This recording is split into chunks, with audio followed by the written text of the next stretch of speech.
Middlesex fight back but lose wickets late. Middlesex were never really allowed to get away from Gloucestershire thanks to a David Payne-inspired bowling performance. His fiver restricted the hosts to 210, but Chris Dent had already departed, their reply underway at 19 for 1. Brathwaite was then joined in the middle by Taylor, and the pair started slowly, looking to preserve their wicket for the first hour. But almost as soon as they'd made it through the first 60 minutes, Anderson struck, Taylor out, caught by Simpson, and Middlesex with a key early wicket. Brathwaite and Bracey combined well though. The pair was solid after Taylor's departure, and they started to look for three figures.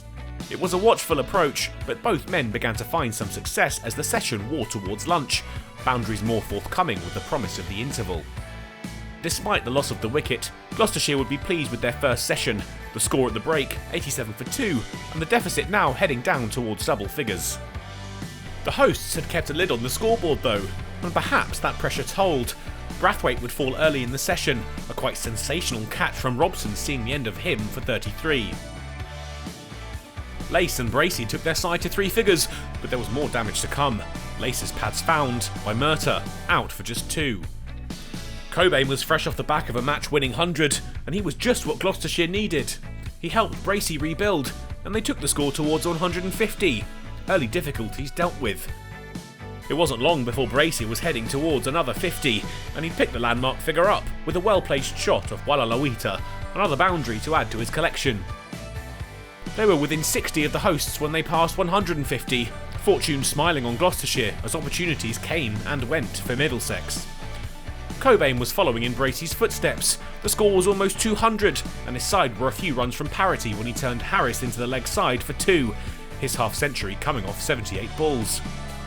But it would prove to be 50 and out. Harris came back at him and had him bowled by a beauty of a delivery. Higgins and Bracey stuck together to see their side to 200 before tea, the score at the break 201 for 5. Bracey would go to the first ball he faced after tea, well taken by Harris off the bowling of Martin Anderson. Anderson had Hankins too, out caught by Robson for 11, and Middlesex were fighting their way back into the game.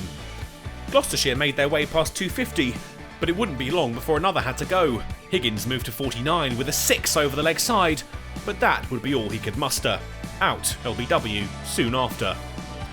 And then another for Bamber. Smith caught behind, and the Gloucestershire innings collapsing at the back end. He dealt with Payne too.